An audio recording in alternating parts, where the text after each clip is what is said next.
Hi, Dr. Robert Renema. It is nice to be able to chat to you before our broiler feed quality conference. You are going to be leading the segment on how to manage and evaluate your efforts to produce AGP-free chicken. This is a hot topic right now. Could you give our listeners a short preview of what to expect? Well, yes. All right. Thank you for having me today. We are very excited about how this session of the conference is coming together. This is the fourth and final session of the conference, and it is really our chance to explore where the rubber hits the road. So we will have learned a lot about uh, gut health and feed ingredients and so on up to this point. But really, in this session, it's our chance to get down to what do you do to manage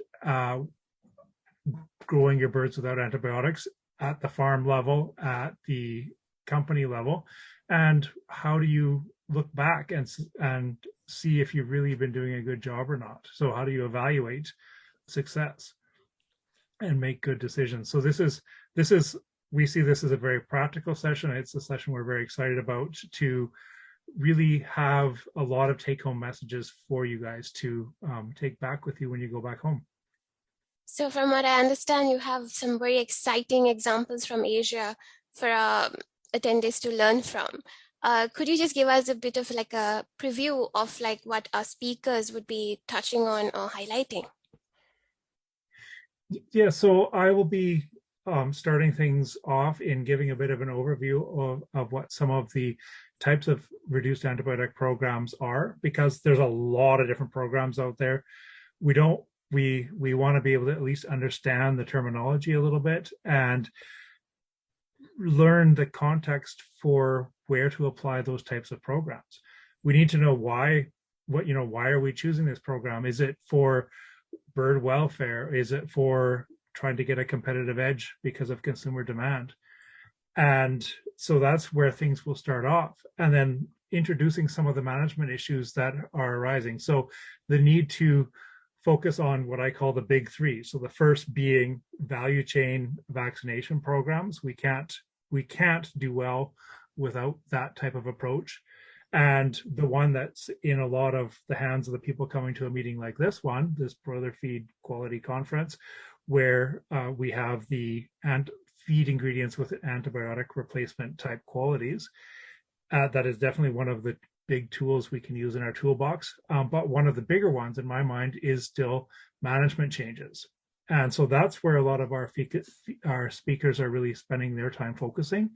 So we have people with some really strong backgrounds in a variety of areas. I'm quite excited to see this eclectic group come together with a cohesive flow through the themes, where we start off with someone that has years of experience with reduced antibiotic programs. They grow 120,000 broilers a cycle in their own barns, and he's coming to speak to us on controlling the coccidiosis and necrotic enteritis, our two big challenges when we don't have access to antibiotics. And then we have another speaker coming to talk about where we can hit the sweet spots on uniformity in areas like chick quality. What goes wrong when you don't have a good quality chick going into your barn, and what are the issues that you can inadvertently have if you don't spend a little more time focusing on your feed uniformity and feed quality. So really, without the what I call the crutch of antibiotics, which really was a bit of an excuse for poor managers to get away with good results, just like the good farms. Now we have to have our wits about us and focus much more on the management issues and solving the problems before they get worse. So I think of that as a start clean, stay clean type approach. And our speakers are going to really help with that. So we from there, we have someone talking about enterprise analytics for data management. So if you really want to have a thumb on the pulse of what's going on and maybe what mix of products is working for you or not, you have to look at maybe recording some different types of data. And he'll have some examples of a very comprehensive approach to this, and hopefully have some nice examples for us of some of the sweet spots for where you can start and see some early success. And so we need to be able to look back and see what's working or not, because otherwise our producers are going to be needlessly spending money on multiple ingredients that maybe don't get along. And that's really where we have some coverage for our next speaker, who is looking on the future technologies that are going to help us in the absence of AGPs. And so she's getting into the gut microbiome and taking it beyond just looking at what bacteria are here. And when we used to have antibiotics, it would simplify things a little bit. Wild communities would get a little more complex, and it was seen as healthier. But we don't know quite what's important in that. And so her work is taking us to the future and kind of protecting poultry production of the future without antibiotics by exploring what's turning on and off in these bacteria in different settings, and looking at ways that you can actually manipulate that and almost design feed additives that can encourage growth of bacteria that can help you resist disease while still maintaining your growth. So, and then we're going to close things off with Tamison. She's ending off each of the sessions. And so we've asked her to focus on what are the implications of missing the target on managing broilers without antibiotics.